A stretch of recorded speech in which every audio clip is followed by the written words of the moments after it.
De todas as obras que eu já falei aqui no canal, Hikaru no Go é de longe a mais desconhecida.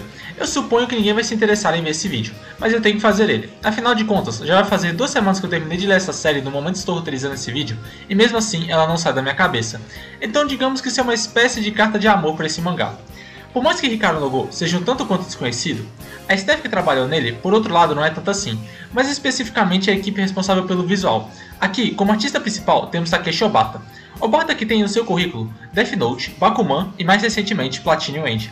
E enquanto esse grande artista dava seu primeiro grande passo nessa indústria, outro artista que viria a se tornar um grande nome quando o quesito é desenho, entrava na indústria sendo o assistente de Obata, sendo neste caso Yusuke Murata, atualmente conhecido por fazer a fantástica arte de One Punch Man. Eu costumo começar minhas análises falando sobre o visual da obra, mas quando eu cito o nome desses dois, acho que já fica meio óbvio que a qualidade da arte é algo questionável. Talvez o máximo que eu possa falar é que a arte começa boa e termina fantástica. É bem interessante ver Obata se desenvolvendo conforme a obra foi avançando. Bem, nem apresentei a obra direito ainda, mas já estou falando sobre a arte dela. Então vamos retroceder um pouco e falar sobre a mente criadora da obra e como esse projeto começou. No caso, esta mente criadora sendo Yumi Hotta. Yumi é a escritora aqui de Hikaru no Go, e sendo a sua obra mais conhecida. Bem, por ser basicamente a única também. A ideia por trás de Hikaru no Go começou quando Yumi jogou uma partida de Go com seu sogro. Go é um jogo de tabuleiro tradicional chinês, e o assunto principal da obra abordada nesse vídeo. Bem, ela achou que seria interessante criar um mangá baseado nesse tradicional jogo, já que não existia nenhum mangá dele na época. E ela começou esse trabalho com o título de Kukonotsu no Roshi, traduzindo 9 estrelas, nomeado em homenagem aos 9 pontos estrelares contidos em um tabuleiro de Go. Mais tarde, ela se juntou com Takeshi Obata, a qual já falei, e Yukari Umezawa, um jogador profissional de Go, que daria orientações ali para ela escrever a obra usando mais quesitos técnicos. E assim surgiu a obra que posteriormente seria nomeada de Hikaru no Go. Bem, agora que contextualizei vocês sobre a produção desta obra e sobre o que ela fala, acho que já posso entrar diretamente nela.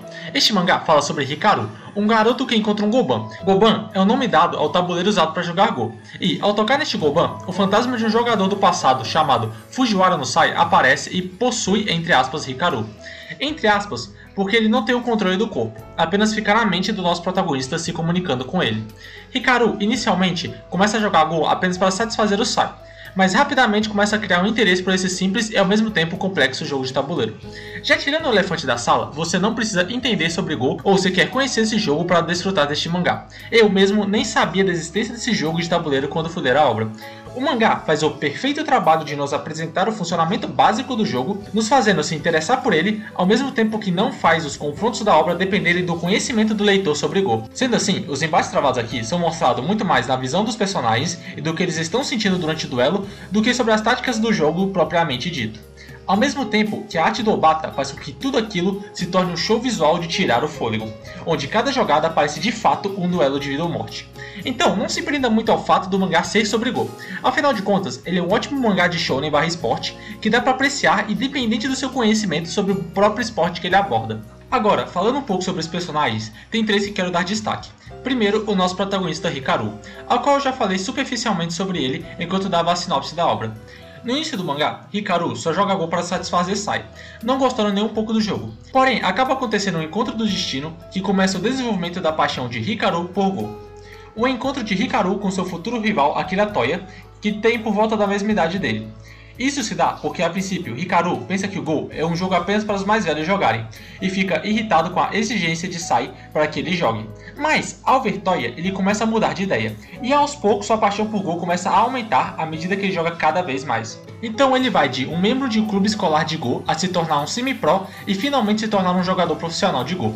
Hikaru amadurece muito por todo esse caminho, e quando eu digo isso, não falo somente das suas habilidades como jogador.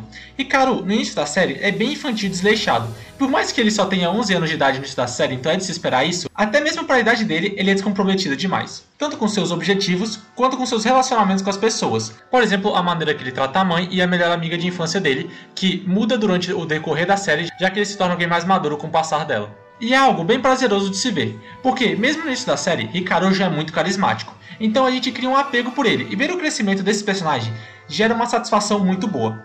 Mas não só no aspecto de desenvolvimento de personagem essa série acerta, como nas de habilidade também. Aos poucos vemos Hikaru gradualmente melhorando e evoluindo como jogador, ficando cada vez mais forte. E como temos Sai e outros jogadores de Go mais habilidosos que ele ao redor dele desde o início da série, nós acabamos tendo um parâmetro muito bom para medir a sua evolução durante toda a jornada, sendo uma ótima sacada de Yumi sempre nos mostrar esta evolução a partir de comparações. Agora, um outro personagem que eu acho que vale a pena eu falar aqui é a Akira Toya, o já citado rival do nosso protagonista. Ele aparece desde o início da obra e é a principal motivação para Hikaru adentrar mais profundamente nesse mundo de Go. Toya é o filho do melhor jogador japonês vivo de Go, e por consequência ele é o maior prodígio do Japão, mas que nunca tinha um real motivo para jogar Go, além de seguir os passos do seu pai. Mas, quando encontra Hikaru e o enfrenta, tudo muda. Ele ganha um motivo para jogar, e esse motivo é nunca deixar o Hikaru jogar perto do nível de habilidade dele. Akira Toya é um personagem com pouca construção. Ele desde o início da série parece ser um personagem já desenvolvido. Então sua evolução durante a série se trata mais dele adentrando o mundo Go como um jogador profissional. E nós sentimos ele mudar por acabar vendo cada vez mais o lado dele da história, nos fazendo sentir cada vez mais próximo do personagem, sendo a sua evolução como pessoa e como jogador sendo bem próxima do protagonista, mas com algumas diferenças que mudam quase completamente o jeito que a gente enxerga ambos. Porém, mesmo não tendo um desenvolvimento grande, ele serve perfeitamente para a história como um rival do nosso protagonista. A relação desses dois é por metade da obra o principal combustível dela, e é bem interessante se ver como cada um reage aos principais acontecimentos da série. O último personagem que eu acho que vale a pena eu citar aqui separadamente, antes de adentrarmos mais profundamente na história do anime, é nosso espírito jogador de Go, Fujiwara no Sai. Outra hora, instrutor de Go do Imperador Japonês, Sai joga Go continuamente através das eras com o objetivo de um dia executar um movimento divino. O movimento divino é o nome dado à partida perfeita, por assim dizer. Sai é uma pessoa extremamente emotiva, que muitas vezes age de forma infantil e tem grandes variações de humor. Porém, enquanto joga Go, seu comportamento muda completamente, à medida que ele controla a si mesmo e suas emoções para jogar o melhor que ele pode. E ele é o meu personagem favorito de toda a série. Se Hikaru e Toya é o combustível do início da série, a relação de Hikaru com Sai é o automóvel que move ela. Sai é o mestre do Hikaru, que ensina ele a jogar Go de maneira mais avançada e que cuida dele à medida do possível, além de servir também para o propósito cômico da série. E se Akira Toya representa o Go jogado de maneira moderna, Sai representa o Go jogado à moda antiga, e o nosso protagonista Shindo é a mistura das eras, o passado ligado ao futuro. Sai, nessa história, mostra como apesar de não poder interagir fisicamente com o mundo ou com qualquer pessoa que não seja Hikaru, ele consegue afirmar sua existência através do jogo que transcende eras. E outros mais habilidosos no jogo, como Akira, são capazes de reconhecer isso. E essa exploração da identidade, mesmo sem um corpo físico, faz com que Sai seja um dos personagens mais complexos da trama. A ligação entre o passado e o futuro é o tema principal da obra, mas falarei mais disso daqui a pouco. Agora, com tudo apresentado, quero entrar em alguns pontos gerais da obra, o que resultará em eu falar mais profundamente da história e a mensagem nela inclusa. Então, a partir desse ponto do vídeo, não irei mais me policiar com spoilers, estejam avisados. Bem, como eu já havia dito anteriormente, Hikaru passa a se interessar pelo mundo Go com o passar da obra, e começa a praticar e jogar cada vez mais. E por conta disso, ele passa por algumas mudanças de ambiente, o que resulta também na mudança da galeria de personagens que o cerca. Isto é, à medida que ele vai evoluindo as suas habilidades, novos personagens com habilidades também cada vez mais impressionantes vão surgindo em sua frente, o que acaba gerando um problema.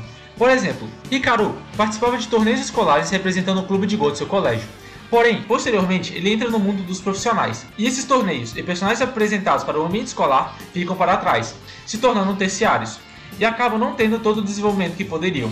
Um exemplo que posso dar disso para o vídeo é o Mitami, um dos personagens mais fascinantes da trama, cuja abordagem inicial era focada em ser um jogador que se utilizava de trapaças para vencer as partidas, porém que mais tarde na obra se provava um ótimo jogador e se tornava companheiro de Hikaru para as partidas em trio, porém ele era um ótimo jogador apenas a nível escolar.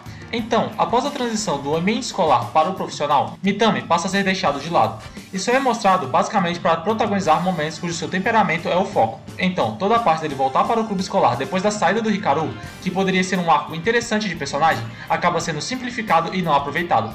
Entendo que o mangá sempre mantém o foco no Hikaru e que evita o máximo se desviar da trama principal. Porém, acho que essas pequenas histórias poderiam ser melhor desenvolvidas e ter uma conclusão melhor. Porém, mesmo assim, essa renovada que o elenco acaba por receber é bem agradável em alguns aspectos. Se por um lado perdemos alguns personagens interessantes, por outro também ganhamos. Porém, nem todos os novos personagens são aproveitados devidamente. Nazi e Fukui são um exemplo disso, mas alguns como Misui acabam tendo um aproveitamento muito bom, ainda mais que, diferente do Mitami, ele recebe um arco próprio para se desenvolver. Aliás, Hikaru no Go é repleto de personagens carismáticos e aprofundados. Quero falar um pouco aqui de Sai novamente. E bem, como vocês devem saber, eu acho Sai um exemplo de uma história bem construída, e que faz com que qualquer leitor tenha dó dele pela injustiça sofrida no passado, além de simpatizar pelas suas preocupações no presente. E várias das construções de personagens aqui da série, por mais que sigam uma fórmula clássica de shonen, acabam tendo uma profundidade digna de seinen. Falando um pouco mais sobre Fujiwara no Sai, ele é o segundo personagem a qual a gente tem mais contato durante o mangá. Bem, até metade da obra, na verdade. Sai é um fantasma, e os fantasmas ficam presos no mundo real até que cumpram seus objetivos. Na metade da série, Sai cumpre seu objetivo, e mesmo que ele não queira desaparecer, que queira continuar jogando Go e principalmente continuar ao lado de Hikaru, o inevitável acontece. Sai acaba desaparecendo sem conseguir se despedir do Hikaru, o que faz com que Hikaru se questione se realmente quer seguir jogando Go, mas ele acaba voltando a jogar, mas agora com um objetivo diferente. Em vez de jogar para superar Toya, ele joga para ligar o distante passado ao futuro distante. Afinal, enquanto ele continuasse jogando, o seu mentor Sai estaria vivo ali em suas partidas, em suas jogadas.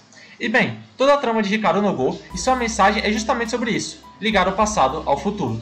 Afinal de contas, mesmo que não seja através de Go, é isso que todos nós seres humanos fazemos. O mangá em si acaba com o Japão perdendo o torneio juvenil de Go, e sem nos mostrar até onde nosso protagonista vai evoluir. Go é infinito, um jogo ao qual as pessoas podem dedicar a sua vida inteira e nunca atingir um ponto que se sintam satisfeitas.